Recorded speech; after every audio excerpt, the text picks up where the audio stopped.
तो मैं विकास आप सभी का स्वागत करता हूं मास्टरमाइंड बाबा चैनल में। जैसे कि आप सभी को पता है कि आपके मिड टर्म एग्ज़ाम ऑनगोइंग हैं और आप बहुत अच्छी तैयारी कर भी रहे होंगे। और मैं आपके साथ 11वीं क्लास की पॉलिटिकल साइंस के कुछ इंपॉर्टेंट टॉपिक्स, कुछ इंपॉर्टेंट क्वेश्चंस लेकर आया हूं। हम सीरियल वाइज तरीके से एक एक करके हर चैप्टर के जितने भी इंपॉर्टेंट क्वेश्चंस हैं उसको डिस्कशन करेंगे। तो बिना टाइम वेस्ट करते हुए चलते हैं चैप्टर के इंपॉर्टेंट क्वेश्चन की तरफ। आज हम पहले चैप्टर के कुछ इंपॉर्टेंट क्वेश्चंस हैं जो एक अंक में लगभग हर बार पूछे गए हैं। ये इतने इंपॉर्टेंट क्वेश्चन हैं कि अगर आप इनको पढ़ लो तो कहीं ना कहीं 1 मार्क्स की जितनी भी प्रॉब्लम्स आपके सामने होंगे वो सारी क्लियर हो जाएंगी। जैसे पहला ही क्वेश्चन कह रहा है कि संविधान क्या है। तो जैसे कि आप सभी को पता है कि संविधान एक नियम कानून की किताब है जो लिखित तौर पे है और उसी से किसी भी देश के शासन या प्रशासन को चलाने में सहायता मिलती है।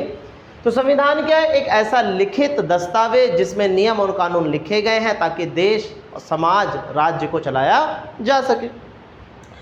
डॉक्टर भीमराव अंबेडकर संविधान सभा में किस समिति के अध्यक्ष थे? तो दूसरा क्वेश्चन और भी इंपॉर्टेंट है, क्योंकि आप सबको इतना तो पता है कि भारतीय संविधान को बनाने में सबसे बड़ी भूमिका भीमराव अंबेडकर की है। बट ये क्वेश्चन देखो क्रॉस पूछ रहा है कि वह किस समिति के अध्यक्ष थे। तो वे प्रारूप समिति के अध्यक्ष थे, जिसको हम ड्राफ्ट कमेटी भी कहते हैं। तीसरे क्वेश्चन, संविधान सभा के अध्यक्ष कौन थे? तो संविधान सभा के अध्यक्ष राजेंद्र प्रसाद थे, जो आगे चल के भारत के प्रथम राष्ट्रपति भी बने। चौथा क्वेश्चन, समाज के सदस्यों में एक न्यूनतम समन्वय और विकास बनाना किसका पहला कार्य है? अब इस क्वेश्चन को थोड़ा समझते हैं। कह रहे हैं कि न्यूनतम समन्वय और विकास, कहने का अर्थ कि भाई सभी के बीच में मिनिमम बैलेंस होना चाहिए और सभी का मिनिमम डेवलपमेंट तो होना ही चाहिए। तो ये काम किसका है? तो ये काम संविधान का है, हमारे कॉन्स्टिट्यूशन का है कि ये सुनिश्चित करना कि हर व्यक्ति को विकास प्राप्त हो रहा है और साथ ही साथ सबको बैलेंस तरीके से जीवन जीने का मौका मिल रहा है। नेक्स्ट क्वेश्चन की तरफ पढ़ते हैं। क्वेश्चन नंबर 5, नस्ली भेदभाव के पुराने इतिहास का उदाहरण कौन सा देश है? दुनिया में बहुत सारे देश ऐसे रहे हैं जहाँ पे भेदभाव हुआ है और आपको पता है कि इन सब भेदभावों की कड़ी कहीं ना कहीं गुलामी रही है। जैसा कि भारत भी गुलामी से पीड़ित था, ऐसा ही दुनिया में और भी देश थे और सबसे ज़्यादा जो पीड़ित रहा है नस्लीय भेदभाव से वो रहा है दक्षिण अफ्रीका। आपने नेल्सन मंडेला का नाम तो ज़रूर सुना होगा। वो लोग उन्हीं देश के हैं जिन्होंने दक्षिण अफ्रीका की आज़ादी के लिए एक बहुत बड़ा संघर्ष किया था। नेक्स्ट क्वेश्चन, 6th क्वेश्चन, संविधान सरकार को कौन सा सामर्थ्य प्रदान करती है, कौन सी ताकत देती है? तो संविधान सरकार को ये ताकत देती है कि वो निर्णय ले, कार्य करे। पर कैसे कार्य? समाज के कल्याणकारी कार्य, जिसमें समाज का भला होता हो, समाज का डेवलपमेंट होता हो। नेक्स्ट क्वेश्चन, संविधान की प्रस्तावना से क्या अभिप्राय है? प्रस्तावना, आजकल ये विषय कुछ ज़्यादा चर्चे में है।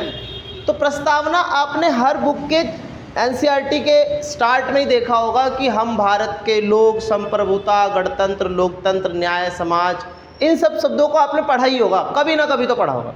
वही हमारी प्रस्तावना है। उसी से एक क्वेश्चन बना लिया कि भारतीय संविधान की प्रस्तावना से क्या अभिप्राय है? तो प्रस्तावना भारत के संविधान का एक परिचय है, क्योंकि हर व्यक्ति पूरा संविधान अध्ययन नहीं कर सकता, क्योंकि वो बहुत टफ लैंग्वेजेस में है, बहुत लोगों को नहीं समझ में आता। इसलिए अगर हमें संविधान को कहीं ना कहीं छोटे अर्थ में समझना हो तो हम उसका परिचय प्रस्तावना के अंदर देख सकते हैं। नेक्स्ट क्वेश्चन, 8th क्वेश्चन, कठोर संविधान से क्या अभिप्राय है? तो एक क्वेश्चन बहुत बार पूछा गया है कि कठोर और लचीला संविधान क्या होता है। वो भी पूछा जाता है और ये भी पूछा जाता है। कठोर इसलिए ताकि हमारे संविधान को कोई जल्दी से बदल ना सके, उसके मूल ढांचे को बर्बाद ना कर सके, अपनी मन मर्जी से संविधान में कोई फेरबदल ना कर सके। इसलिए हमने अपने संविधान को क्या बनाया है? कठोर बनाया, अर्थात उसका जो मूल ढांचा है वो बिल्कुल कठोर रखा गया। एक उदाहरण दे लें, मौलिक अधिकार जो मूल ढांचे का ही एक अंग है। 14 अगस्त 1947 को विभाजित भारत के संविधान सभा में कितने सदस्य थे? हमारे संविधान सभा में जब फर्स्ट टाइम बैठी थी तो 389 सदस्य थे, जब विभाजन हुआ तो 299 सदस्य थे। तो क्वेश्चन के अकॉर्डिंग हम विभाजित भारत का देख रहे हैं, जब भारत और पाकिस्तान 2 पार्ट्स में डिवाइड हो गए थे तब हमारे देश में 299 सदस्य थे। नेक्स्ट क्वेश्चन में कह रहा है कि पुराने सोवियत संघ के संविधान में निर्णय का अधिकार किसके पास था? तो सोवियत संघ। हालांकि आप 11th क्लास में हो, इसके विषय में ज़्यादा चर्चाएं नहीं है, पर 12th क्लास में आपके इस विषय पर ज़्यादा चर्चाएं होंगी, बट क्वेश्चन रहा है तो आंसर तो होना चाहिए। तो सोवियत संघ ने अपने संविधान में कम्युनिस्ट पार्टी को सारा शासन दे दिया था। जितनी भी ताकत है वो कम्युनिस्ट पार्टी, एक सिंगल पार्टी ही अपने देश को चलाएगी। अंतिम रूप से पारित भारतीय संविधान पर कितने सदस्य हुए? मतलब लास्ट डे जब हमारा संविधान फुलफिल हो गया और उसको इम्प्लीमेंट करने की बात आई तो लास्ट कितने सदस्य थे? तो 284 सदस्य थे। भारतीय संविधान में वर्तमान में कितनी अनुसूचियां हैं? अब कह रहे हैं कि वर्तमान में, तो वर्तमान में तो 12 अनुसूचियां है। मान लो क्रॉस करके क्वेश्चन पूछ ले कि जब हमारा संविधान बना था तब कितनी अनुसूचियां थी? तो तब 8 अनुसूचियां थी। तो ये थोड़ा डिफरेंस आपको याद रखना है, जब बना था तब 8 अनुसूचियां थी और आज 12 अनुसूचियां हैं। संविधान सभा के प्रांतीय विधानसभाओं में प्रत्येक समुदाय के सदस्यों ने अपने प्रतिनिधियों का चुनाव किस पद्धति से किया? एक सीधी सी बात, हमारी संविधान सभा के सदस्यों का चुनाव नहीं हुआ था। कुछ सदस्य 1946 के प्रांतीय चुनाव में जो जीते थे उनको बैठाया गया था और कुछ सदस्यों को समान अनुपातिक प्रतिनिधित्व की एकल संक्रमणीय मत प्रणाली से बैठाया गया था। थोड़ा नाम टफ लग रहा होगा, बट 3rd चैप्टर में यह प्रणाली पूरी दी गई है। जब हम 3rd चैप्टर पर डिस्कशन करेंगे तो वहाँ पे हम आपको अच्छे से समझा देंगे, बट अभी आप नाम जरूर याद रखो, समान अनुपातिक प्रतिनिधित्व की एकल संक्रमणीय प्रणाली। अंतः क्वेश्चन जो 1 नंबर में सबसे इंपॉर्टेंट है कि कृषि मिशन किस वर्ष भारत आया? तो भारत में कृषि मिशन 1942 में आया था, जिसने संविधान सभा को बनाने के लिए अपने विचार दिए थे, पर हमने उन विचारों को स्वीकार नहीं किया था। अभी हमने 1 अंकीय प्रश्न बहुत अच्छे से समझे हैं, अब हम इसी अध्याय के 2 अंकीय प्रश्न को भी और अच्छे से समझते हैं। पहला ये प्रश्न क्या कहता है? संविधान क्यों महत्वपूर्ण है? संविधान क्या है? नियम और कानून ना। तो नियम और कानून क्यों जरूरी है? ताकि समाज में हर व्यक्ति एक दूसरे से तालमेल कर सके, हर व्यक्ति अपना व्यवहार सही तरीके से कर सके और हर व्यक्ति अपना विकास सही तरीके से करने का प्रयास कर सके। इसलिए हमें संविधान की क्या है? महत्वपूर्ण है, ज़रूरत भी है। यदि संविधान में मूलभूत कानून और नियम नहीं होते तो क्या होता? तो बहुत सारे लोगों को आपस में व्यवहार करना ही नहीं आता, अत्याचार होता, हिंसा होता, आपस में तालमेल ही नहीं हो पाता, कौन निर्णय लेगा कौन नहीं लेगा इस बात का किसी को ज्ञान नहीं होता। संविधान के 2 महत्वपूर्ण कार्य क्या हैं? तो संविधान के 2 महत्वपूर्ण कार्य कौन से हो सकते हैं? एक, निर्णय लेने की शक्ति, अर्थात ये बताना कि देश में निर्णय करेगा कौन। दूसरा, मौलिक अधिकारों की सुरक्षा करना। तीसरा, समाज में तालमेल बनवाना। चौथा, शक्तियों पर कहीं ना कहीं सीमाएं लगाने का प्रयास भी करना। तो ये संविधान के कार्य हैं। संविधान समाज की सामूहिक भलाई करने का स्रोत है, ये बात तो सही है, क्योंकि संविधान के जरिए ही समाज का हर एक व्यक्ति अपना विकास कर पाता है, सामाजिक भलाई होती है। उपयुक्त कथन को दक्षिण अफ्रीका के संदर्भ और इंडोनेशिया के संदर्भ बताइए। तो देखो, दक्षिण अफ्रीका जातिगत भेदभाव, रंग भेदभाव से बहुत ज़्यादा पीड़ित रहा, बट जब उन्होंने अपनी आज़ादी के बाद अपना संविधान बनाया तो उन्होंने अपने संविधान के अंदर पर्यावरण, अन्याय, अशिक्षा, इन सब पे ध्यान दिया। उसी तरीके से इंडोनेशिया में भी कहीं ना कहीं शिक्षा की तरफ और गरीबों की तरफ ज़्यादा ध्यान दिया गया, ताकि उन लोगों को भी वंचित ना रखा जाए, उनको भी समस्त अधिकार संवैधानिक रूप से प्राप्त हो सके। भारतीय संविधान निर्माण में कुल कितना समय लगा? तो आप सभी को पता है, 2 वर्ष 11 महीने 18 दिन। तथा कुल कितनी बैठकें हुई? तो 166 टोटल बैठकें हुई। अगला क्वेश्चन, संविधान सभा की प्रारूप समिति के गठन को संदर्भ बताइए। तो प्रारूप समिति के गठन 29 अगस्त 1947 में हुआ था और इन्होंने अपना पूरा काम करके 21 तारीख को 1948 में दे दिया था संविधान सभा को, ताकि संविधान सभा इस पर विचार करे और विचार करके जो संविधान में लिखना है उसको सहमति दे, जिन पे सुधार करना है उस पर सुधार के बारे में बताए। अंततः नेहरू जी के द्वारा 1946 में प्रस्तुत उद्देश्य प्रस्ताव के 2 उद्देश्य लिखे। उद्देश्य प्रस्ताव बहुत महत्वपूर्ण प्रस्ताव है, ऑब्जेक्टिव रेजोल्यूशन कहते हैं इसको। 13 दिसंबर 1946 को इसको लाया गया था और नेहरू जी ने समस्त संविधान सभा को बताया कि हम अपने संविधान में अपने देश को संप्रभुता, एकता, अखंडता, न्याय, समानता, बंधुता, इन सब चीज़ों की तरफ ध्यान रखते हुए अपने संविधान को बनाने का प्रयास करेंगे ताकि हमारा संविधान दुनिया का सर्वोच्च संविधान बन सके। तो 2 अंकीय प्रश्न में ये समस्त इम्पोर्टेंट प्रश्न हैं, आपको इस पर ध्यान लेना है। और इसके बाद हम जो 4 अंकीय प्रश्न हैं उनकी तरफ भी थोड़ा सा विचार करते हैं कि इस अध्याय में 4 अंकीय बहुत इंपॉर्टेंट प्रश्न कौन से। हम बात करते हैं 4 अंकीय प्रश्नों की, जिन 4 अंकीय प्रश्नों में जो सबसे महत्वपूर्ण प्रश्न हैं मैंने चारों यहाँ पे लिख दिए हैं, एक बार इनको रीड कर लेते हैं। भारतीय संविधान सभा के गठन की प्रक्रिया को समझाइए। तो अगर हम संविधान सभा के गठन की प्रक्रिया को समझे तो हमें एक घटना समझी पड़ेगी जिसे कहते हैं कैबिनेट मिशन की। तो ये कैबिनेट मिशन 1946 में भारत में आया था और इन्होंने ही इस बात को बताया था कि भारतीय लोग अगर अपनी संविधान सभा बनाने का प्रयास करें तो कैसे बना सकते हैं।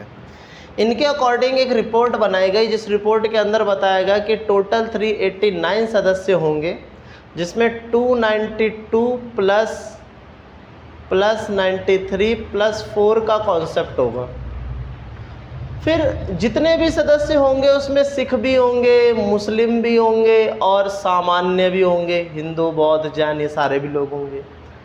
अगर एक सदस्य संविधान सभा में बोल रहा है तो वो लगभग 10 लाख सदस्यों के आवाज़ों को बोल रहा है।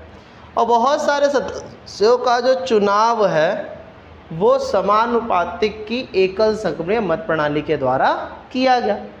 ये रिपोर्ट में इन्होंने बताया और भारतीय लोगों ने, ब्रिटिश सरकार ने इस बात को स्वीकार कर लिया और फिर हमारी संविधान सभा इसी के अकॉर्डिंग डिज़ाइन की गई और 9 दिसंबर 1946 को हमारी पहली बैठक संपन्न हुई।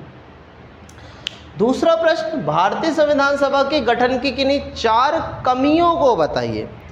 तो देखो, हमने संविधान की विशेषताएं जरूर सुनी होंगी। संविधान की विशेषता मतलब कि संविधान के अंदर मौलिक अधिकार है, संविधान ने हमें लोकतंत्र दिया है, संविधान ने सभी में सामंजस्य स्थापित किया है, संविधान के जरिए ही स्वतंत्र न्यायपालिका बन पाई है, संविधान के द्वारा ही लोग वोट का अधिकार प्राप्त कर पाए हैं। विशेषता तो हमें पता है, बट हमें कहीं ना कहीं संविधान की 4 कमियों की तरफ भी ध्यान देना चाहिए कि इनकी 4 कमियां मूलभूत क्या हैं। तो हम अगर इनकी 4 कमियों को देखें तो सबसे पहले है इसकी प्रभुसत्ता की कमी। मतलब प्रभुसत्ता की कमी, इसका मतलब ये कि कुछ लोग कहते हैं आलोचना में कि जब हमारा भारतीय संविधान सभा में संविधान बन रहा था तो हमारा देश आज़ाद नहीं था।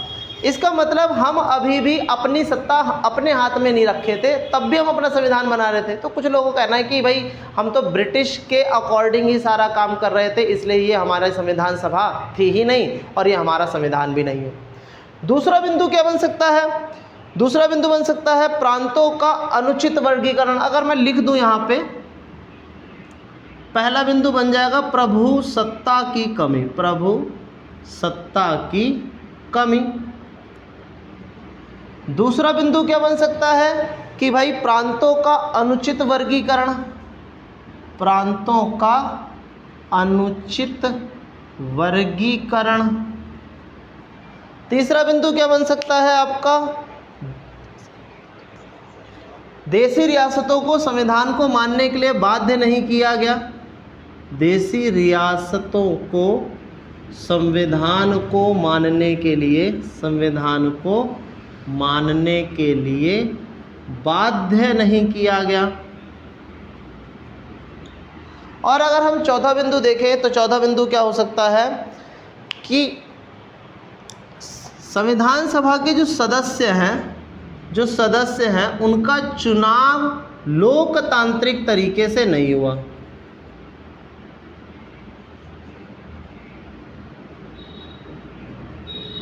मतलब अगर हम इन 4 बिंदुओं को देखें कि हमारी संविधान सभा में कौन सी कमियां थी, तो प्रभुसत्ता की कमी, जैसा कि मैंने आपको बताया कि हम उस समय ब्रिटिश के ही गुलाम थे, तब भी हम अपना संविधान बना रहे थे। तो कुछ लोगों का कहना है कि हम अपना संविधान ना बना के ब्रिटिशों का ही संविधान बना रहे।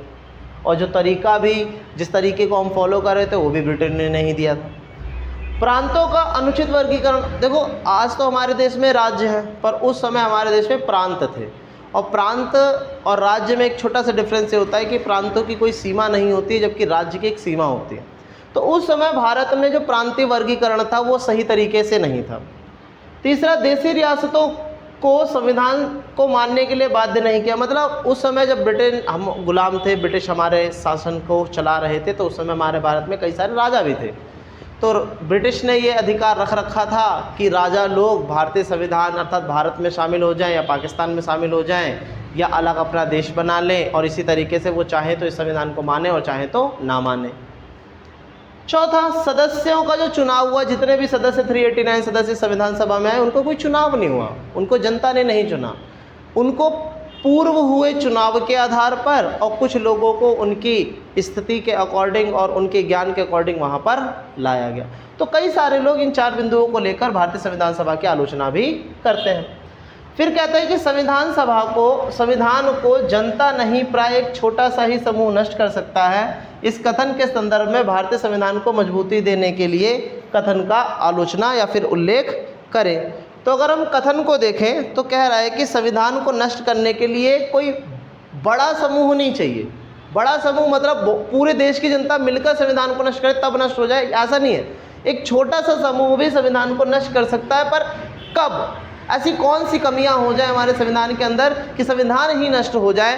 तो अगर हम उसको एक एक करके क्लियरिफाई करें कि अगर हमारे संविधान में कौन सी कमियां हो कि हमारा संविधान ही नष्ट हो जाए, तो मूलभूत, अगर हम विकेंद्रीकरण ना करें, पहला। दूसरा, अगर हम अपने संवैधानिक निकायों को स्वतंत्र ना बनाएं, संवैधानिक निकायों को स्वतंत्र ना बनाएं। और तीसरा, अगर हम अपनी कार्यपालिका को लचीला और कठोर ना बनाएं, तो भी कहीं ना कहीं संविधान जो है बहुत जल्दी नष्ट हो सकता है और कुछ चंद लोग ही नष्ट कर सकते हैं। अब विकेंद्रीकरण का मतलब क्या है? विकेंद्रीकरण का मतलब है कि सत्ता भी किसी के एक हाथ में नहीं होनी चाहिए। केंद्र के पास अलग अधिकार होने चाहिए, राज्य के पास अलग अधिकार होने चाहिए, और कुछ ऐसे भी अधिकार होने चाहिए तो दोनों मिलकर करें। इसीलिए हमारे संविधान के अंदर केंद्र के लिए केंद्र सूची, राज्य के लिए राज्य सूची, और दोनों को मिलकर काम करने के लिए समवर्ती सूची गठित की गई है। अगला, संवैधानिक निकायों को स्वतंत्र बनाना। हमारे देश के अंदर काफ़ी सारे ऐसे संस्थाएं हैं, समितियां हैं, आयोग हैं जिनको बिल्कुल स्वतंत्र दर्जा प्राप्त, जैसे भारत का निर्वाचन आयोग, ये बिल्कुल स्वतंत्र संस्था है जो अपने फैसले खुद लेती है। इस पर ना तो न्यायपालिका का ज़्यादा प्रभाव है, ना ही विधायिका का। अंततः कार्यपालिका लचीला और कठोर होनी चाहिए। मतलब कार्यपालिका संविधान को अगर समय के अनुसार चलाते रहे, अगर बदलाव की ज़रूरत है तो बदलाव भी करे, तो हमारा संविधान सही से चलता रहेगा। और जिन चीज़ों को कभी नहीं बदलना चाहिए, तो उन चीज़ों को हमें कठोर कर देना चाहिए। तो अगर हमारी कार्यपालिका लचीले और कठोर तौर पर कार्य करेगी, तो हमारे संविधान को कोई भी नष्ट नहीं कर सकता। और अगर ये तीनों ही चीज़ें ना हो, तो कहीं ना कहीं एक छोटा सा समूह भी हमारा किसी भी देश के संविधान को नष्ट कर सकता है। अगला कहते हैं कि भारतीय संविधान सभा ने संसदीय शासन व्यवस्था को और संघात्मक शासन व्यवस्था को अपनाया है। तो संसदीय शासन व्यवस्था क्या है और संघात्मक शासन व्यवस्था क्या है? अगर हम इस पर चर्चा करें तो अगर हम देखें तो संसदीय शासन व्यवस्था के अंदर आप देखोगे कि केंद्र और राज्य सभी जगहों से सदस्यों को चुनकर लाया जाता है, और वे लोग एक जगह इकट्ठा होके एक संसद में, सदन में, लोकसभा में, राज्यसभा में इकट्ठा होके मिलकर पूरे देश को चलाने का प्रयास करते हैं। इससे ये पता चलता है कि देश के कोने कोने से हर व्यक्ति को लाया जाता है और पूरे देश को चलाने की भूमिका पूरे देश के लोगों द्वारा निभाई जाती है। और संघात्मक शासन का व्यवस्था का मतलब क्या है? लगभग ऐसा ही है, लगभग ही सेम है। संघात्मक का भी मतलब होता है केंद्र और राज्य का आपस में एक दूसरे के साथ मिलकर चलना। अर्थात केंद्र सरकारें और राज्य सरकारें एक दूसरे को सहायता देंगी, एक दूसरे को समझेंगी और पूरे देश को सही तरीके से विकसित करने का प्रयास करेंगी। तो ये जो मूलभूत आपके 4 अंक के प्रश्न थे वो भी हमने बहुत अच्छे से करे और आप इन 4 अंकों के प्रश्नों के उत्तर भी अपने डैशबोर्ड पर देख सकते हो, तो आप वहाँ से भी इनको रिटर्न कर सकते हो। अब हम बढ़ते हैं प्रश्न संख्या 6 की, जो बहुत इंपॉर्टेंट है और बहुत लार्ज भी इनके आंसर होते हैं। अभी हमने 1 नंबर के प्रश्न, 2 नंबर के प्रश्न, 4 नंबर के प्रश्न, बहुत इंपॉर्टेंट प्रश्न जो पेपर में डेफिनेटली पूछे जाते हैं, और अब सबसे इंपॉर्टेंट और सबसे दमदार क्वेश्चंस जो नहीं पूछे गए तो शायद इस अध्याय या इस पाठ का अर्थ ही व्यर्थ हो जाएगा। उन 4 प्रश्नों को अगर हम देखें तो सबसे पहला प्रश्न है, हमें संविधान की आवश्यकता क्यों है। ये बात हमने छोटे प्रश्नों में भी की है, एक बड़े प्रश्नों में भी कर लेते हैं। हमें संविधान की आवश्यकता तालमेल बनाने के लिए, निर्णय लेने की शक्ति के लिए, शक्तियों पर सीमाएं लगाने के लिए, सभी की आकांक्षाओं को पूरा करने के लिए और राष्ट्र की पहचान को बनाने के लिए हमें अपने संविधान की बहुत ज़रूरत है। दूसरा प्रश्न, भारतीय संविधान की प्रमुख विशेषताएं क्या है। एक सीधी सी लॉजिकल सी बात करता हूं, तो कुछ संविधान में जितना भी कुछ है ना वो सब उसकी विशेषता ही तो है। अगर आप अध्यायों के नाम भी लिख दोगे ना तो भी वो उसकी विशेषता है। जैसे न्यायपालिका है भारतीय संविधान में, कार्यपालिका है भारतीय संविधान में, विधायिका है संविधान में, राष्ट्रपति है संविधान में, मौलिक अधिकार है संविधान में, स्वतंत्र निर्वाचन आयोग है संविधान में, वोट का अधिकार है संविधान में। ये सब भी तो संविधान की ही विशेषता है। वैसे कहा जाए तो और भी विशेषताएं, जैसे एकल नागरिकता, एक लिखित संविधान, ये भी संविधान की ही विशेषता है। अगला, भारतीय संविधान कठोर एवं लचीला। ये बहुत बहुत बहुत इंपॉर्टेंट क्वेश्चन है, बहुत ज़्यादा चांसेस हैं इस प्रश्न के आने के। मोस्ट इंपॉर्टेंट क्वेश्चन की श्रेणी में इसको आप डाल लीजिए। कठोर एवं लचीला क्यों? देखो, कठोर, मैंने आपको पहले ही बताया कि कोई चीज़ कठोर इसलिए बनाई जाती है ताकि उसको जल्दी ना बदला जा सके, और हमारा संविधान भी इसीलिए कठोर बनाया गया है ताकि कोई सरकार, कोई संसद इसको अपने हाथ का खिलौना ना बना ले। और अगर हम उदाहरण में देखें तो 368 जो आर्टिकल है, हमारा अनुच्छेद है, वो हमें ये बोलता है कि संसद हमारे संविधान में कहीं भी संशोधन कर सकती है, बट मूल ढांचा बदला नहीं जा सकता, मूल ढांचे में कोई संशोधन नहीं हो सकता। दूसरी तरफ अगर हम लचीले की बात करें तो भारतीय संविधान लचीला भी है।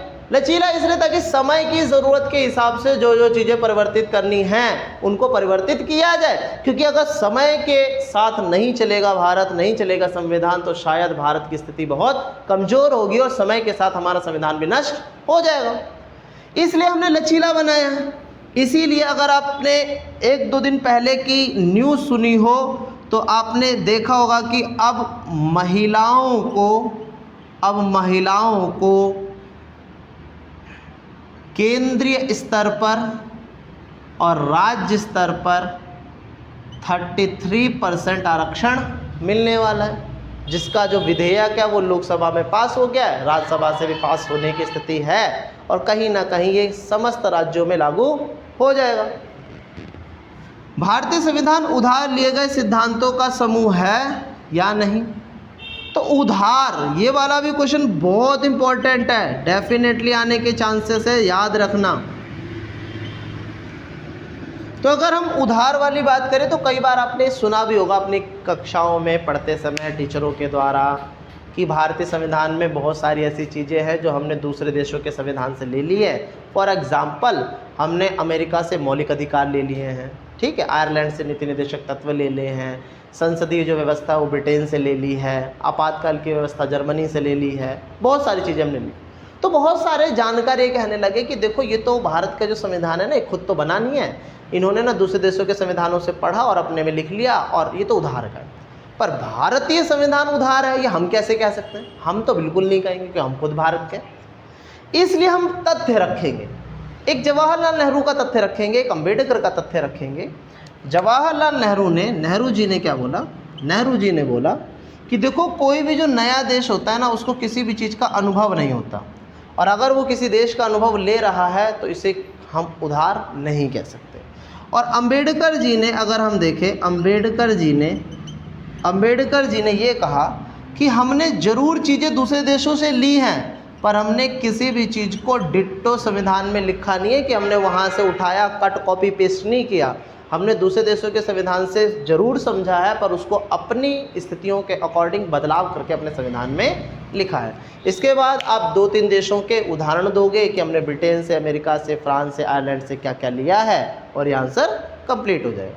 ये 6 अंक के प्रश्न आपको किसी भी हाल में पढ़ के ही जाना है, डेफिनेटली इसमें से प्रश्न आना ही आना है। तो आप लगभग पहले अध्याय में जितने भी इंपॉर्टेंट क्वेश्चन हो सकते थे, छोटे बड़े मध्यम, सब आज आपको मैंने करवा दिए हैं। एक बार आप अच्छे से पूरी वीडियो को सुने, अच्छे से इसके टॉपिक्स को रिटर्न करें और अच्छे से प्रिपरेशन करें, क्योंकि exam time is a preparation time. So good bye, मिलते हैं